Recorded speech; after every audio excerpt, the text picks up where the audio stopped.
في شيئين إذا سويتهم أضمن لك أن فيديوهاتك راح تكون بشكل أفضل وبجودة أحسن. النقطة الأولى، اهتم في الإضاءة مهما كان نوع جوالك، حتى لو كان إصدار قديم، لكن إذا عندك إضاءة ممتازة راح تكون الفيديوهات أفضل. حتى تكون الإضاءة ممتازة أيضا اهتم في الخلفيات. شوف الآن لما أغير الخلفية وتكون الخلفية غامقة راح تكون الإضاءة أفضل. إذا ما عندك مصدر للإضاءة، في مصدر للإضاءة مجاني، وهو هذا هو مصدر الإضاءة المجانية، الشمس. اختار موقع مناسب، يفضل يكون في الظل، راح تكون نتائج أفضل. الشيء الثاني وهو مهم جدا جدا وهو جودة الصوت.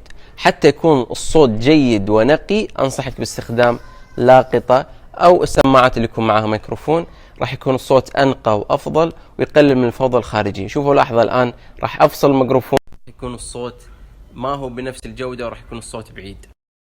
أنا أستخدم ميكروفون بويا، سعره مناسب، يمكن استخدام للكاميرا وللجوال، وهذا الصوت اللي الآن قاعدين تسمعونه هو من هذا الميكروفون. في الأخير بكل تأكيد في نصائح وملاحظات أخرى ممكن تطور وتحسن من جودة الفيديوهات.